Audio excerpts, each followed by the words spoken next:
I have just finished reading the Berserk manga about 30 minutes ago as of writing this. My body feels so heavy. Throughout the course of the entire manga, I didn't cry a single time. Well, I almost did once during the whole Chich thing, but once I got to the end of the final chapter and read the parting message regarding Kentaro Miura's passing and thanking the fans for their support of the series over the years, I cried. Then I put on Guts theme, and as you naturally do, I started tearing up again.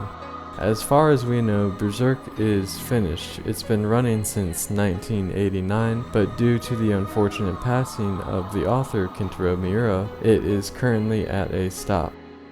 I want to position this review more in the line of a review for people that have already read Berserk and like hearing the opinions of others, so I will be discussing spoilers. I also want it to be a review about my story with Berserk, because sometimes hearing someone's story with something you love makes it all the more interesting. The first section I want to do very quickly though is do I recommend reading Berserk for anybody who's watching this and has not read it yet and are trying to decide if they should or not. Absolutely, yes, it is great. Stop the video here and just go and read it. Look here, it's rated #1 on my anime list. If that means anything to you, I guess, I don't know. I'll be talking about spoilers, so if you think you're ever going to read it, just back out of this video and go and read it. I'll give you guys a few seconds before we move on. Let's get down to business, shall we? I'd like to go over my history with Berserk quickly and what it means to me. I had heard long ago that Berserk, the 1997 anime, was good. One day I tried watching it and I got bored after a few 2 or 3 episodes and stopped watching. Stopping an anime even if I was bored wasn't a usual behavior of mine. I'm not sure why I did that. This was during high school. Many years later, recommendations of Berserk kept popping up. I started watching it with my brother, and we watched the first few episodes, and that time I was more interested, but it was only over a small holiday break, so after that we did not continue watching. A guy I worked with had also talked about how it was one of his favorite anime. Even at one point, a co-worker who was trying to get into anime, he was being very open-minded and was like, give me an anime to watch, and actually one day we started watching it all together at work, and that was that was a lot of fun and got me even more interested. So finally one day, a little bit after that time, it was around a year ago from now, I decided to pull it up and commit to watching it. My dream is to make video games. I'm sure you can tell that I like them, and at the time in my life I had graduated university, felt like I was underprepared for the working world, so I started working at a local computer repair shop while I lived with my parents to save money. The job wasn't bad, but I was still miserable. I was slowly trying to learn game development while working, which was very difficult, but I had a dream I was slowly trying to realize. That is one of the things that stuck with me with Berserk and why it became so important to me. Themes about dreams and aspirations within a world that was not kind stuck very heavily with me. Hey you! I'm talking to you, person that hasn't read it but keeps watching. Go on, get out of here. Go on, shoot! Gosh darn kids, I tell you what, tell you what about these darn kids these days, I tell you what. The way they were able to portray emotions, especially with the way they were able to portray emotions on Guts and Griffith. The look in Griffith's eyes as he pierced his enemies was haunting and revealing about his character without them having to say anything. Going back and rewatching it, you could see he always had that look in his eyes. All the way back in his first fight with Guts on the hill, you could tell how badly he wanted Guts under his control. His control freakness was always alluded to.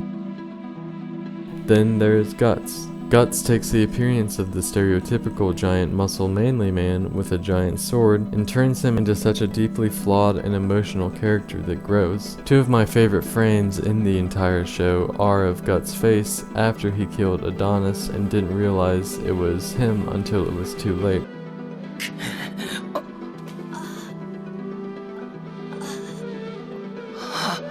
When he's in the sewer,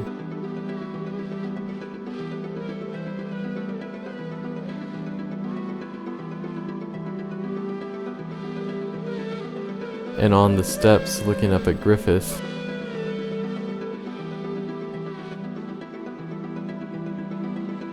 The amount of emotion that's painted onto his face was surreal to me. His emotional depth and also the thematic impact of the idea of dreams that the show had on me was further highlighted in the bonfire dream scene. Then finally everything culminated in the eclipse, something I was not expecting since I had kind of forgotten about all the demons and it wasn't heavily hinted at in the show. The eclipse was one of the most disturbing things I had ever seen, and it left me thoroughly shaken. I remember after I finished the show, it was like 1 in the morning, and I just sat there listening to Guts' theme for about 45 minutes straight as I was mentally trying to recover. How could they end the show like that? And it was then that I was dedicated to one day reading the manga. Sadly, several months after I had watched the anime, Miura passed away. Since Berserk, as we know currently, is no longer going to continue, I figured that I'd go ahead and read it, which I began doing several months later. Now it's review time.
And then one of the most important aspects of Berserk is how impactful the quiet moments can be as well. So here's some of the more emotional art.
The art is just on another level of god tier. The amount of detail and the way Miura is able to show movement, emotions, and intensity with his ink strokes is on another level. It's kind of funny to go back and look at earlier chapters after getting used to the more recent art. The early stuff was always good and had tons of detail, but through the years, the art improves and improves until he is truly a god at art. In Berserk, Guts is the exception to the normal human with what he's able to do while fighting. Miura is the same way when it comes to art. Speaking of Guts and the other characters as well, they are one of the many highlights of the manga. Guts in particular is one of the most interesting and complex characters I've encountered in any fiction. He's such a complex character that you can't fit him into a single archetype like tragic hero or anti-hero. He qualifies for all these archetypes, but he fits so many that you can't label him as just one. The only thing you can really label him as is a struggling human with all the flaws that come with being human.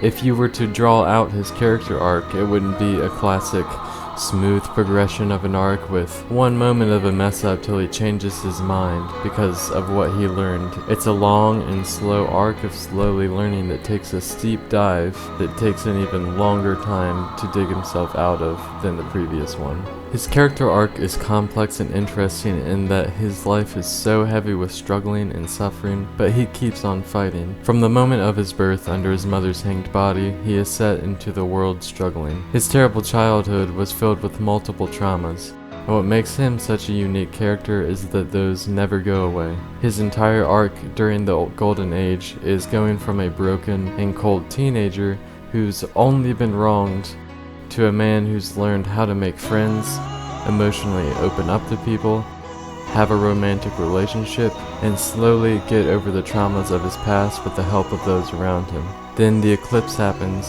and everything he had built up got torn away violently. Once again he was betrayed by the world, and more severely than ever before, and his descent into being a terrible person reflects the severity of that. He becomes this hard, rage-filled individual set on a warpath against apostles and Griffith, and spends his days and nights endlessly fighting demons. Even though he does and says terrible things, you can occasionally see through the cracks, and that all that is a front for a broken man suffering from severe trauma and PTSD. The PTSD is what you see the most often for a while, as he sees something that will give him a flashback and send him into an unrestrained rage. The intense trauma and rage manifesting itself as the beast of darkness that haunts his mind. One of the earliest moments that helped separate him from a normal, dark, edgy anti-hero and shows how it's all a front is in the scene with Teresa in the intro Black Swordsman arc after the slug count dies.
These scenes were from the first volumes of the manga, and up till then Guts had just been an edgy dark guy who's questionable at best. All you know is he hates some guy named Griffith, you don't know why, and there's some horrible trauma haunting him, and that's why he's on this quest of rage. You see that edginess come out as he tells Teresa to just kill herself, but retrospectively after seeing all of his life and the golden age, you can see where that's coming from. You could say in a way Guts is haunted by his intense will to live, as the trauma he's experienced, and now Teresa has experienced a piece of, is so intense that he really wouldn't blame somebody for not wanting to live after that. Then the floor breaks under Teresa and she falls. Guts' instinct, even though his body is so broken that 2 seconds ago he couldn't even hold up his sword, kicks in and he quickly moves it for her to grab. Teresa grabs onto the sword as it cuts deeply into her hands, and Guts manages to be able to toss her to safety. The way Guts sadly looks at his shaking hand that managed to save someone, and the fact that Teresa held onto a sword cutting into her hands, showing she still had a will to live. Guts walks away as she yells she's going to kill him, and that it's all his fault for the suffering she's gone through. Guts, with his back turned, puts up his front that he'll be ready for her. This is where the entire perception of the kind of character Guts is up to this point changes.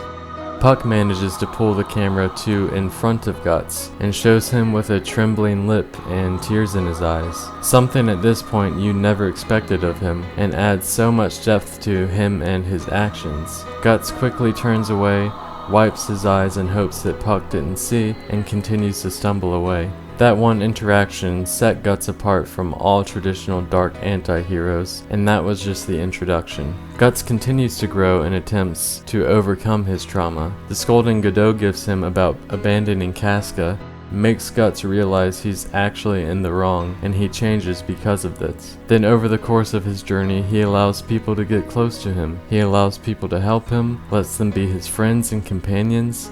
He respects them and grows because of them, and they grow because of him. He knows he has the weight of what's precious to him on his shoulders, and he can't go into a mindless rage anymore.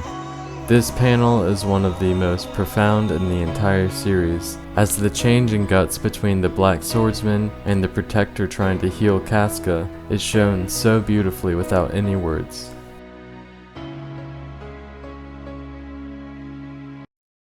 I could go on and on about the characters. In actuality, I could keep going on and on about Guts.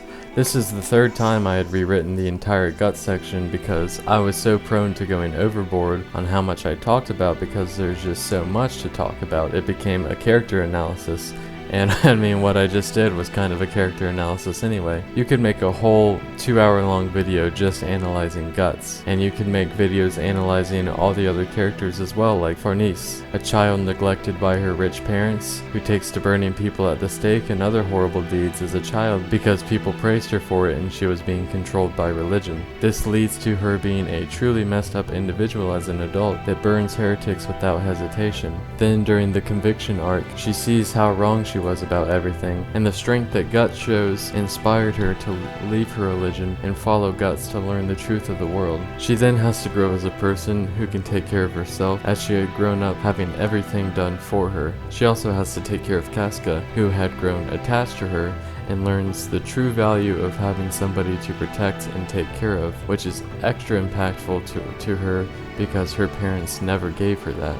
She is another arc of flawed humanity and the horrors of the world causing deep trauma. And that doesn't even get into talking about Griffith, but that's a whole other topic and probably a whole other hour-long video. That's my transition into talking about the world and story of Berserk.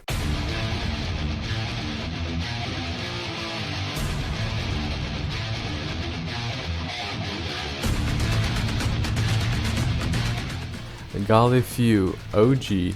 This place sure is messed up, huh? The setting is a western medieval fantasy, but at first, starting before the eclipse that is, everything seems to be pretty normal. You know, humans and castles and fiefs and kings and all that. It's still a terrible world though, as it already is. Even before the demons really enter the picture, there's terrible stuff that can happen, and it does happen. Extreme violence, constant warring, lots of sexual violence, humanity at its worst. This only becomes worse after the eclipse when the world enters a dark time and things get extremely messed up. Miura makes sure to show it all too. Sometimes it can be a bit much, as it's probably the most graphic piece of media I've ever seen personally, to a point that it's likely on purpose, as Miura is consciously crafting a horrific world to put the characters in. It's often the cause of much of their trauma, and the trauma of the people of the world. It also promotes the themes of hope in the face of pure darkness, humanity struggling, overcoming trauma, and existence. The world is of course a setting for the story to take place, and it's a very good story. I've saved the story kind of for last over the course of characters and then world and all that, because the story is a large part the characters and their relationships and the world. Still though, it's a great and very interesting story with strong lore and world rules.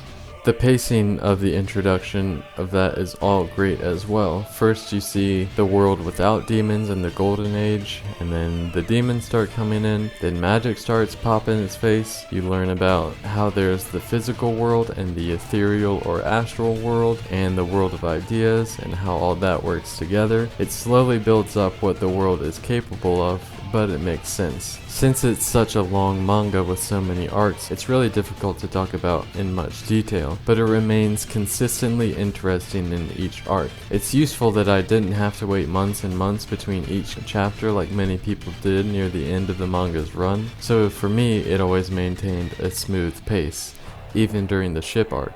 Each arc brings new elements which delivers a new pace and shake up the story's formula. It still constantly retains its horrible dark world with very violent action, but since the characters and the world are always changing, there's always new things to worry about. Whether it be the Black Swordsman and Lost Children arc acting as introduction to the world with demons and Guts' life post-eclipse, or the more realistic political drama of the Golden Age, or the strong religious themes and world building of the Conviction arc, or the introduction of magic and the astral world, the war against a different empire, and the merging of the physical and astral realms by taking the perspective to both what Guts and Griffith are doing. There's always a constant pace being kept, and always rising drama. Within this larger drama, there's of course the heavy focus on it being a character piece. What keeps the pace so fresh is how the cast is always changing, whether for the good or the bad. Firstly, the cast not only changes in personality,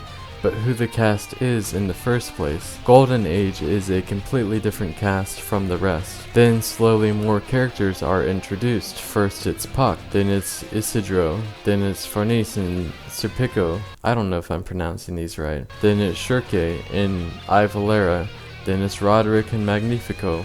Then it's Azan and Yzma. This is just Guts' party too. We don't even get into everything with Rickard. We don't even get into Griffith and all of his stuff. But within Guts' party, they're constantly learning and growing off of one another. They all come from different backgrounds and have different skills, and each becomes useful in one way or another to the party. The most commonly seen are the people most skilled in combat, since they're always in fights, but that doesn't mean the others are useless or not actively trying to find a place within the party where they can be useful. No character sits still, and that's what really separates Berserk from most other stories. The higher level drama and world is amazing, the art is amazing, everything is already top level.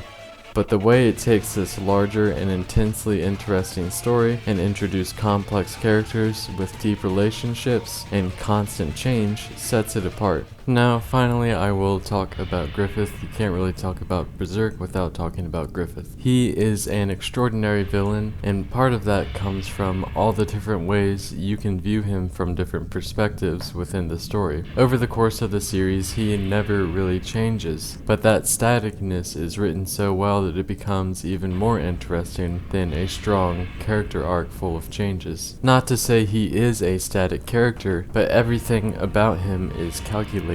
He's in control of every situation he's in, and that's how he likes it. Everyone around him is just a tool, and he treats them as such. Guts is the only one who is able to break him, and his actions to Charlotte and to Casca show even more how horrible a control freak he is when control is taken away from him. The only time he's really shown emotion is when Guts left. This general lack of emotion and remorse for the sake of his dream makes him such a compelling and hateable character. One of the most enraging moments, post-apocalypse of course, is when he goes to the Hill of Swords after being reborn into a body like his original human body. He speaks to Rickert like nothing had happened and talks to Guts in the same voice like nothing had changed. He says to Guts that he came to see if anything would shake his heart, but says he's free. The Hill of Swords is a graveyard that Rickert made for all the band of the Hawk who died in the eclipse. So Griffith was checking to see if seeing what he had done would shake him and make him think differently, but it didn't. He didn't feel anything for all the people he killed. The eclipse was already enough to cement him as a true heartless monster to Guts and the readers, but this moment only pushed it even further. He's worthy of hatred. But this is where the different perspectives aspect comes in, because the rest of the world doesn't know he's a monster. They think he's a beautiful human who's untouchable and a leader of all man. He manages to bring together both Midland and Kushan, even though they were warring. He then even brought the demons and the humans together with him. Humans in all forms were living together in his kingdom. Within his kingdom, you can see him being a kind and strong king. He wishes to spend deep funds to ensure there is public education for children and food available for those less fortunate. He does things that, from the perspective of the public and those not in the know, are good and noble things. To all people he is seen as a savior, but that's only because of his dream. Being the reader and being able to see the horrible and the good sides of him shows so much about his character, making him a much more compelling villain. Just like all his horrible deeds, all his good deeds are also informed on will they get him closer to his dream. He doesn't treat people well out of respect for the people. He treats them well as it's the best tactic to help him reach his dream. All the prophecies about the White Hawk of Light and combining the astral and physical world seem to be all on purpose in order to garner support for him. Throwing the world into disarray so that he could take advantage of it was all on purpose. Every decision is informed and actioned on with specific intention. These aspects make him much more interesting than a villain who is evil for the sake of being evil. As I said before, it really is difficult to give Berserk a worthy review. There's just too much to talk about, so much depth and analysis that is necessary to do in order for a proper appreciation to be had. Its themes of struggling against fate, overcoming trauma, the dangers of idolization and one-sided relationships, the power of dreams, being human and having your humanity, hope and strength in the darkest of times, the importance of what matters to you, existentialism, religion and the world. The themes go on, and all the characters interact with these themes in so many ways that it shows the true difficulty and complexity of being a human. I haven't even had time to really address criticisms, such as the gratuitous sexual violence, which is a very, very fair criticism. It does become a little over-reliant on it at times, and in general is a bit much. There's certainly discussions you could have on female representation in this sense as well, but I'm not adequately equipped to discuss these topics. That being said, the whole period bit with Casca was questionable at best. My girlfriend, I rewatched the 1997 anime. It was her first time. She hated how Casca was handled in the anime and felt like she wasn't a strong female character, as she's always having to be saved by men. It would be interesting to hear the opinions of other female readers about this side of the manga, and is worthy of its own separate discussion. I know that some people also had problems with Chestnut Puck as comic relief. I never really personally had a problem with him. I actually liked Puck a lot, so I don't know, what can you do? He's a little goof. This really is a work deserving of the praise it gets. I would have loved to see it end, but unfortunately we won't, and that's okay. It's ironic, really, of all the stories to be ended like this, it's Berserk, a story about struggling and suffering and finding hope in the darkest of times. What we can find hope in is that Miura himself said that after all the horrible things that have happened, he wants to give the manga a happy ending. There's so many unanswered questions, so many potential ways the story can go, so much more that can be done, but it won't be done. All we can do is find hope in where the story will go, and that hope is knowing Miura wanted a happy ending. We have to let go of the how we'll get to a happy ending and just accept that there is going to be one. Even though Miura isn't here anymore, his legacy is.